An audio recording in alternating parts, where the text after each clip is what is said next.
Ready? Start. I should therefore like Parliament to remember these basic things.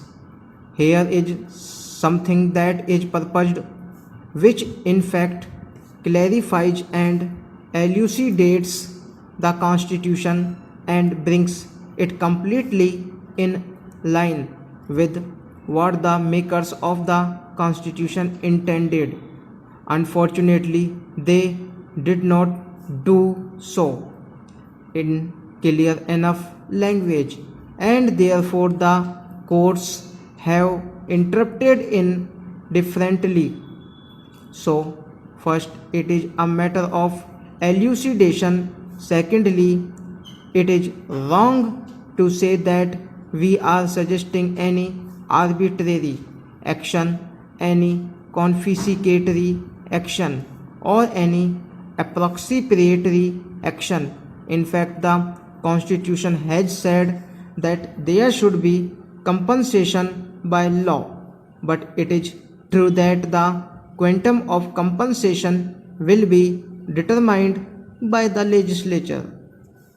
I cannot say offhand what in a particular case the legislature might do, but by and large, if you have to govern this country democratically, you have to trust the legislature not only in this but in 100 other matters of far greater moment.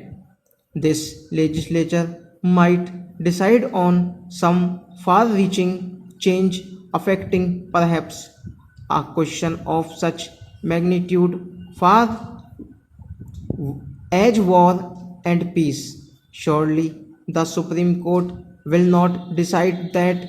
It may decide other questions in ways which directly or indirectly might even affect property.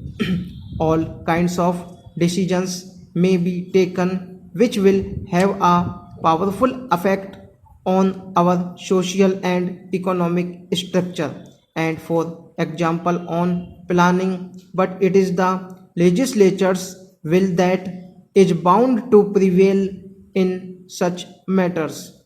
There is no way out of it.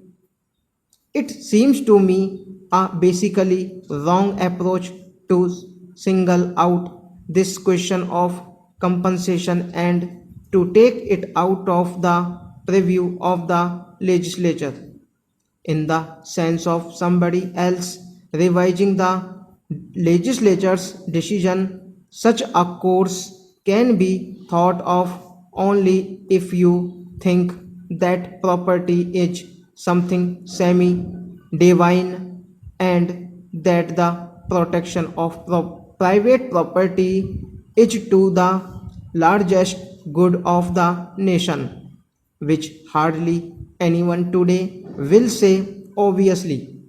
I do not know how can deal with these fears and apprehensions. There is no remedy for fear except the absence of fear.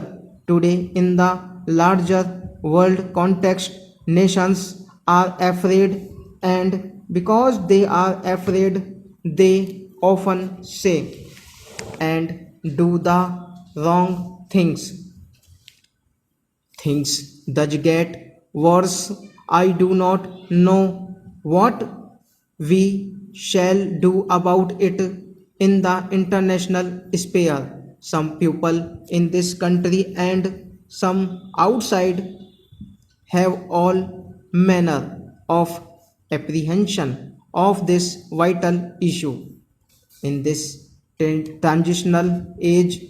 To think in a static way and to imagine that property has exactly the same place in human life as it used to have means that we have stopped thinking.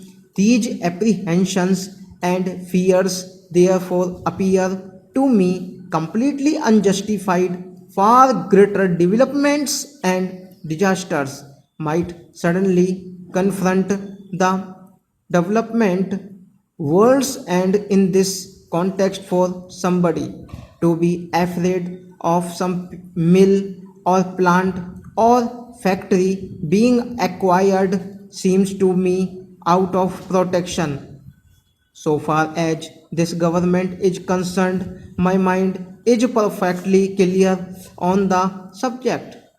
I have no respect for property except perhaps some personal belongings, but I respect the other person's respect for property. Occasionally, the House will forgive me if I speak in a personal sense. I have no property sense. It seems a burden to me to carry property.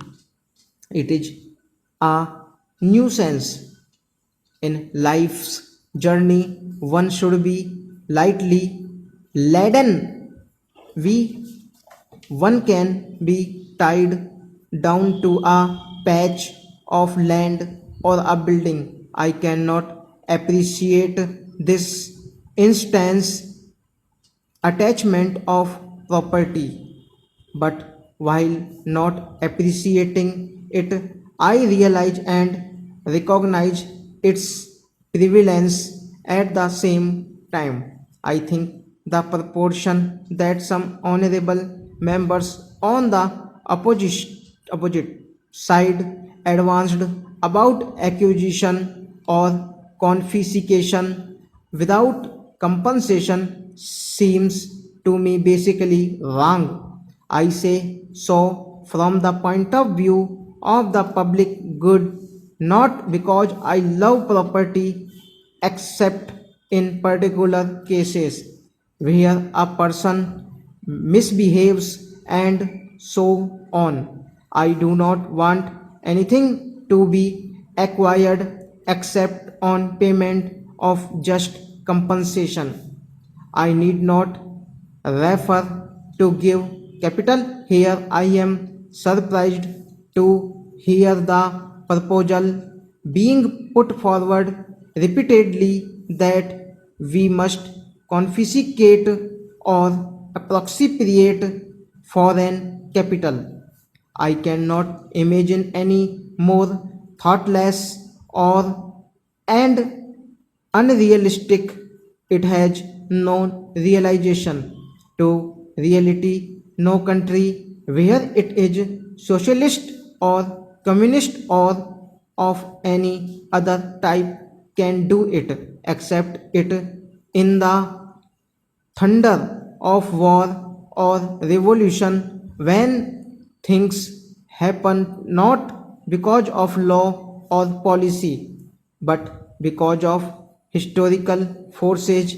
I am quite certain that the Soviet Union will never do it in regard to any foreign capital that may be there. It will not do it because international realization will be affected. No country wants to spoil its international realization or its credit in the world by doing this kind of thing in order to save a new few crores of a few millions in financial terms. Soviet Russia, leaving the revolution aside, has had dealings with other countries and it has developed a reputation of always honoring its word, financial word. Other European countries have not done so sometimes, but the Soviet Union has done always. Stop.